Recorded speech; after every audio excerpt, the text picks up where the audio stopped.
Hello, कसे आहात? मजेत ना?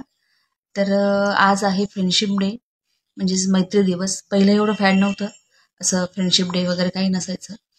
पण माझी मुलं लहान होती, कारण की एक फ्रेंडशिप म्हणजे तुमचं सुख दुःख काय असेल तुम्ही तुमच्या मित्रांजवळ मैत्रिणींजवळ सांगू शकता. तर तिकडच्या माझ्या मैत्रिणी कुठं आता बाहेर जायचंय आपल्याला फिरायला सगळ्या मैत्रिणी जणी, तर त्या सगळ्या जमतात आणि माझ्याशिवाय जात नाही. मला पहिले कॉल करतात की तू पण चल वगैरे असं. तर याला म्हणतात मैत्री. मी जर नाही बोलले की नाही आता मला काही जमत नाही, आता खर्च भरपूर लागतो, मुलांचा खर्च आहे, त्यामुळे सगळंच ऍडजस्ट होत नाही, तर त्यामुळे तुला काय करायचं, चल फक्त सोबत चला, आमच्या टेन्शन नको घेऊ. याला म्हणतात मैत्री. तर अशा माझ्या मैत्रिणी आहेत. इथल्याही खूप छान मैत्रिणी आहेत नवीन भेटलेल्या, आणि ज्या आमच्या केंद्रामध्ये आहेत स्वामी सेवेकरी, तिकूनही स्वामींनी पण मला खूप खूप छान मैत्रिणी दिलेल्या आहेत.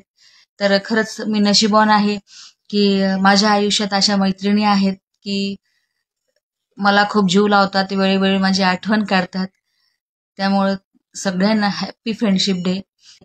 तुम्हा सगळ्यांना फ्रेंडशिप डेच्या खूप खूप खूप शुभेच्छा आहे. माझा इन्स्टा परिवार आहे, त्याच्यातही सगळे माझे मित्र मैत्रिणी आहेत, त्यांनाही फ्रेंडशिप डेच्या खूप खूप खूप शुभेच्छा.